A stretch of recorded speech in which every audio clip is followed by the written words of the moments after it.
तो दोस्तों welcome back to my YouTube channel. दोस्तों बात करेंगे हम बीपीएससी टीआरई 3.0 री एग्ज़ाम अपडेट को लेकर के। साथियों आज के इस वीडियो में हम लोग बात करेंगे कि बीपीएससी टीआरई 3.0 की काउंसलिंग को लेकर के बात करेंगे कि आपकी काउंसलिंग प्रक्रिया कब से स्टार्ट हो रही है। उसके बाद यहाँ पे रिजल्ट को लेकर के बात करेंगे, जो आपका 9वीं 10वीं और 11वीं 12वीं यानी कि जो आपका टीजीटी और पीजीटी का रिजल्ट है वो कब तक जारी किया जाएगा। टीआरई 3 के डॉक्यूमेंट वेरिफिकेशन को लेकर के बात करेंगे और इसमें देखेंगे कि आपके कौन कौन से डॉक्यूमेंट लग रहे हैं, उसकी पूरी लिस्ट आपको दिखाने वाले हैं। और इसमें एक चीज़ और देखेंगे कि डॉक्यूमेंट वेरिफिकेशन में अगर आपके मार्कशीट में कोई भी त्रुटियां हैं, चाहे आपके नाम में त्रुटि है या जो कुमारी वाली समस्या है, जैसे आप किसी कैंडिडेट के नाम में कुमारी लगा हुआ है, उसको लेकर के बात करेंगे। और आधार कार्ड और मोबाइल नंबर वाला जो समस्या है, ठीक है, उसमें यानी कि ओटीपी की जो समस्या है उसको देखेंगे। उसके बाद यहाँ पे देखेंगे कि मेधा क्रम और टाई ब्रेकर नियम को लेकर के बात करेंगे, चाहे वो बिहार के कैंडिडेट हो चाहे वो अदर स्टेट के कैंडिडेट हो। ये वीडियो काफ़ी महत्वपूर्ण है अगर आप भी बीपीएससी टीआरई 3.0 का यहाँ पे री एग्ज़ाम दिए थे और आपका यहाँ पे रिजल्ट जारी किया गया अगर पीआरटी और 6 to 8 में। और 9 to 10 और 11 to 12 के रिजल्ट को लेकर के बात करेंगे कि अब तक आपका रिजल्ट जारी किया जाएगा। और रोस्टर को लेकर के बात करेंगे। कई सारे महत्वपूर्ण अपडेट आपको एक ही वीडियो में मिलेगी। वीडियो पर बने रहेंगे लास्ट तक तो सारी जानकारी आपको मिलेगी। डॉक्यूमेंट वेरिफिकेशन को लेकर के अगर आप भी डॉक्यूमेंट वेरिफिकेशन की तैयारी कर रहे हैं तो एक बात को पूरी तरह से ध्यान दीजिएगा, ठीक है। और ये काफ़ी महत्वपूर्ण अपडेट है, ठीक है। स्क्रीन पे जहाँ पे आप देख पा रहे हैं यहाँ पे कि वांछित सभी प्रमाण पत्र यथा शैक्षणिक, प्रशैक्षणिक योग्यता, शिक्षक पात्रता परीक्षा या दक्षता परीक्षा, ठीक है, यानी कि सीटेट, एसटेट, बीटेट को लेकर के बात की जा रही है। आरक्षण संबंधी प्रमाण पत्र आवेदन करने की अंतिम तिथि 25/2/2024 तक का निर्गत होना आवश्यक है, ठीक है। यहाँ पे जो 25/2/2024 यानी कि 25 फरवरी 2024 की जो डेट यहाँ पे लगी है, ये डेट आपका मान लीजिए अगर यहाँ पे आपने डीएलएड किया हुआ है, ठीक है, ठीक है, यहाँ पे आपने डीएलएड किया हुआ है और आपने बीएड किया हुआ है, ठीक है। तो फाइनल अगर बात करें, फाइनल आपका जो है यानी कि कोर्स कंप्लीट की बात करें, जैसे 4 सेमेस्टर की अगर डीएलएड की बात करें तो यहाँ पे जो है 25/2/2024 के पहले आपका डीएलएड कंप्लीट होना चाहिए। मतलब कि रिजल्ट आपका आ जाना चाहिए। अगर इस डेट के पहले आपका रिजल्ट नहीं आया था, ठीक है, और इसके बाद आपका रिजल्ट जारी किया गया और उसमें डेट है दूसरी, तो आपको वहाँ पे मान्य नहीं किया जाएगा।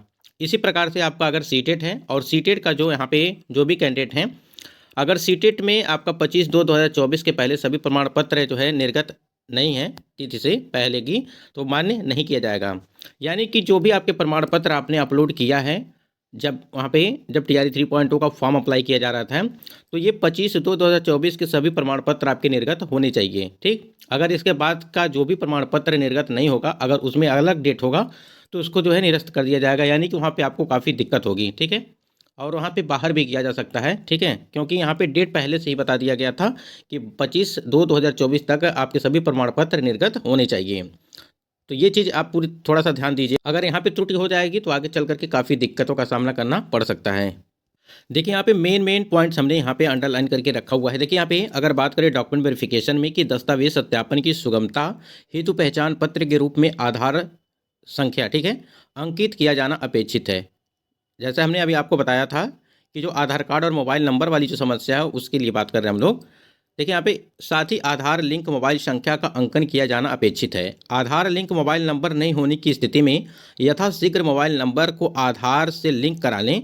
परीक्षा फल के प्रकाशन के उपरांत दस्तावेज सत्यापन के समय अभ्यर्थी के मोबाइल पर यदि ओटीपी की समस्या उत्पन्न होती है एवं दस्तावेज सत्यापन में असफल होने पर उनकी पात्रता प्रभावित होगी।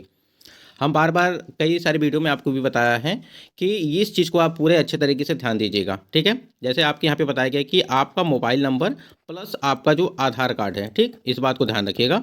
और यहाँ पे देखिए इन्होंने साफ साफ चीज़ें लिख दिया है यहाँ पे कि जब भी आपका सत्यापन होगा, दस्तावेज सत्यापन होगा, वहाँ पे आपका आधार कार्ड और मोबाइल नंबर आपस में लिंक होनी चाहिए, ठीक है। अगर आधार कार्ड लिंक मोबाइल नंबर नहीं होने की स्थिति में आपकी यथाशीघ्र जो है यथाशीघ्र यहाँ पे परीक्षा फल जो है प्रकाशन यानी कि दस्तावेज सत्यापन के समय व्यक्ति के मोबाइल पर यदि ओटीपी की समस्या उत्पन्न हो रही है तो वहाँ पे क्या होगा कि डॉक्यूमेंट वेरिफिकेशन में असफल होने पर उनकी पात्रता प्रभावित होगी, ठीक है।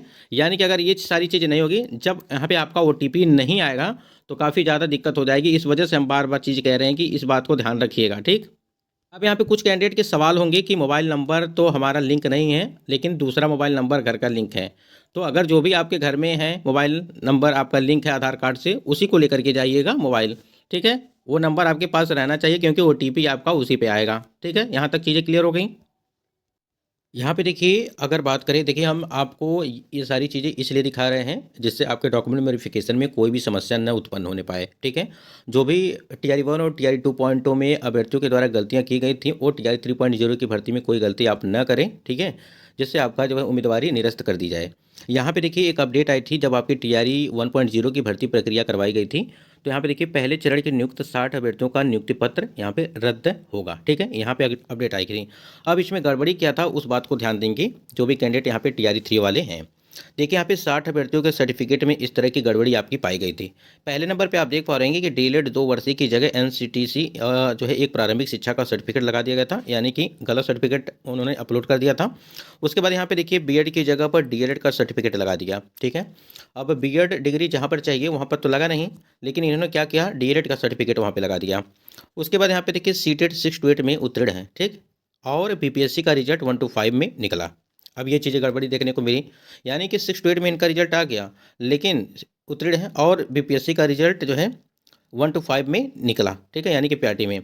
उसके बाद यहाँ पे देखिए चौथे नंबर पे 11वीं 12वीं में रिजल्ट निकला, जबकि एसटीईटी पास ही नहीं था, ठीक, ऐसे करिए।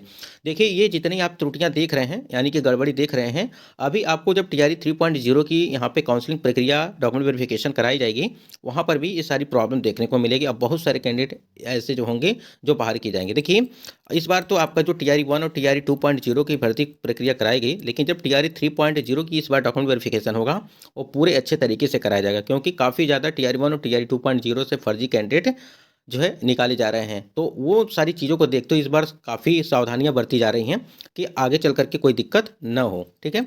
यहाँ पे देखिए उसके बाद यहाँ पे एसटीटी नहीं है, ठीक, ये स्टेट नहीं है, और सीटेट मिडिल का लगा करके 9वीं 10वीं में रिजल्ट निकल गया, जबकि आपको पता है कि ये स्टेट यहाँ पे चाहिए। जबकि इन्होंने क्या किया है कि सीटेट का, यानी कि जो 6 to 8 का है उसका यहाँ पे इन्होंने रिजल्ट लगा दिया है, मिडिल का लगा करके 9वीं 10वीं में रिजल्ट निकाल दिया गया।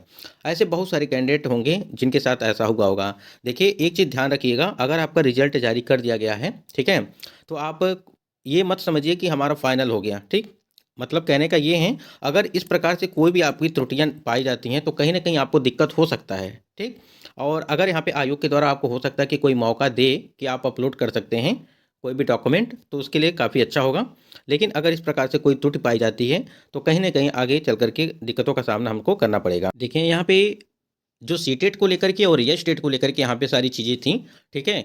जैसे टीआरई 1.0 की भर्ती प्रक्रिया कराई गई थी, तो उसमें देखिए डॉक्यूमेंट में कितनी ज़्यादा गड़बड़ी देखने को मिल रही थी। देखिए यहाँ पे जो था कि अनुशंसित अभ्यर्थियों के प्रमाण पत्रों की प्रथम दृष्टया अवलोकन के क्रम में निम्न अभ्यर्थियों की नियुक्ति त्रुटि पूर्ण परिलक्षित हुई है। अब यहाँ पे क्या था कि ये 1 to 5 हैं, लेकिन सीटेट में क्वालिफाई नहीं थे। फिर यही प्रक्रिया यहाँ पर भी सीटेट में अनुत्तीर्ण है, फिर यहाँ पर भी है, और देखिए यहाँ पे 9वीं 10वीं में यह स्टेट उत्तीर्ण नहीं है, यानी कि बहुत सारे कैंडिडेट ऐसे हैं जो सीटेट क्वालिफाई नहीं है, ठीक है, और यह स्टेट क्वालिफाई नहीं है, फिर भी उनका रिजल्ट जारी कर दिया गया है, ठीक। क्यों? क्योंकि जो आपने फॉर्म अप्लाई किया था उसको आयोग ने सही मान करके ही आपका एडमिट कार्ड जारी करता है, और उसी के आधार पे आपका जो है रिजल्ट जारी करता है। लेकिन जब डॉक्यूमेंट वेरिफिकेशन कराया जाता है तो उस टाइम पे सारी चीज़ें असलियत सामने देखने को मिलती है। जैसे यहाँ पे चीज़ें देखने को मिली हैं, 6 माह का पीडीपीटी, ठीक है, और उसके बाद सीटेट अनुत्तीर्ण है। बीएड डिग्री यहाँ पे दिया गया है कि बीएड जो आपका डिग्री था वो, यानी कि आप पता है कि 1 to 5 में आपको डीएलएड चाहिए, और यहाँ पे बीएड डिग्री था, जबकि वहाँ पे आपने देखा था कि बीएड और बीएड डीएलएड दोनों ने फॉर्म अप्लाई किया था। बीएड वाले भी प्रियॉरिटी के लिए जो फॉर्म अप्लाई किया था, लेकिन रिजल्ट जो है बाद में सुप्रीम कोर्ट का ऑर्डर आया था कि बीएड डिग्री को बाहर कर दिया गया है, यानी कि बीएड वालों को। तो यहाँ पे बीएड था 1 to 5 में, इस वजह से इनको बाहर किया गया। और फिर यहाँ पे बीएड डिग्री था, उसके बाद 9वीं 10वीं में था एसटीटी प्रमाण पत्र की वैधता अवैधता, ठीक है। ये सारी चीज़ें, ये सारी जो कमियां आप देख रहे हैं, ऐसा अभी आपको टीआरई 3.0 की भर्ती में, ठीक है, काफ़ी ज़्यादा देखने को मिलेगी। तो बिल्कुल आप इस बात को ध्यान रखिएगा, अगर आपके प्रमाण पत्रों में कोई भी त्रुटियां पाई जाती हैं, ठीक है, मतलब कि मतलब कि कहने का मतलब ये है कि जैसे सीटेट में कम नंबर हैं अदर स्टेट के कैंडिडेट के लिए, जैसे अदर स्टेट कैंडिडेट के लिए मेल और फीमेल के लिए जो है 90 मार्क्स चाहिए, ठीक, और यह स्टेट में उनको जो है 75 मार्क्स, ठीक। अगर इससे आपके कम नंबर हैं तो कहीं ना कहीं आपकी नियुक्ति रद्द कर दी जाएगी। आपका रिजल्ट जारी हो गया है, फिर भी अगर डॉक्यूमेंट में त्रुटियां पाई जाती हैं इस प्रकार से, जैसे सीटेट या स्टेट बीएड डीएलएड वाली डिग्रियों में, तो कहीं ना कहीं रिजल्ट प्रभावित आपका हो जाएगा। तो जो भी चीज़ें हमने यहाँ पे आपको बताया, देखिए यहाँ पे आपको डराने का कोई मतलब नहीं है, ठीक, क्योंकि देखिए अगर आपका रिजल्ट जारी कर दिया गया है तो इन सभी छोटी-छोटी चीज़ों को एक बार ज़रूर आप मिला लीजिए। क्योंकि आगे चल कर के कोई ऐसी दिक्कत न हो जाए कि आपका रिजल्ट तो जारी किया गया लेकिन आप डॉक्यूमेंट की वजह से जो है आपको बाहर कर दिया गया, ठीक है? तो इन सभी बातों का आपको ध्यान रखना है जब भी आप डॉक्यूमेंट वेरिफिकेशन कराते हैं तो, ठीक है? अगर यहाँ पे हम लोग डॉक्यूमेंट वेरिफिकेशन काउंसलिंग की बात करें तो 12 को आपने देखा था कि एक अपडेट आपकी आई थी कि जो है 12 के बाद आपकी काउंसलिंग प्रक्रिया वो कभी भी स्टार्ट हो सकती है, क्योंकि 5 तारीख को आपका 9वीं 10वीं और 11वीं 12वीं का रिजल्ट जारी किया जाएगा। और उसके बाद से देखिए आज 25 तारीख है तो आज 25 को यहाँ पे टीआरई 3.0 की जो 9वीं 10वीं 11वीं 12वीं का यहाँ पे रोस्टर है वो आज आने वाला है। देखिए कुछ अपडेट अभी तक तो अपडेट कोई आई नहीं है उसको लेकर के, और 5 तारीख को रिजल्ट देने की बात कही गई है। उसके बाद 12 के बाद आपका कभी भी काउंसलिंग प्रक्रिया वो स्टार्ट हो जाएगी डॉक्यूमेंट वेरिफिकेशन। इसलिए बार बार कह रहे हैं कि जो है जितने भी डॉक्यूमेंट हैं उसमें कोई त्रुटि हो तो आप उसे सुधार कर लीजिए। अगर मान लीजिए नाम में मिस्टेक है, स्पेलिंग में मिस्टेक है कोई भी, तो आप उसके लिए एफिडेविट बनवा लीजिए, ठीक है? अगर कोई भी त्रुटि है आपके मार्कशीट में तो आप एफिडेविट बनवा लीजिए, उसके बाद आपको कोई भी दिक्कत नहीं होगी। बाकी अगर आपको कुछ यहाँ पे पूछना होगा तो कमेंट सेक्शन में कमेंट करिएगा। बाकी जो भी हमने निर्गत तिथि बताई जैसे 25 फरवरी 2024 वहाँ पे डेट लिखा हुआ था जो हमने बताया है, उसके पहले आपका सभी प्रमाण पत्र निर्गत होने चाहिए, ठीक? यानी कि आपका रिजल्ट आ जाना चाहिए, चाहे सीटेट का हो, चाहे एसटेट का हो, चाहे डीएलएड हो, चाहे बीएड हो, ठीक है? कंप्लीट आपके होने चाहिए। दोस्तों आज के वीडियो में बस इतना ही, मिलते हैं नेक्स्ट वीडियो में, तब तक के लिए जय हिंद। बाकी अगर कोई सवाल हो तो कमेंट करिएगा, वीडियो को लाइक शेयर जरूर कर दीजिएगा।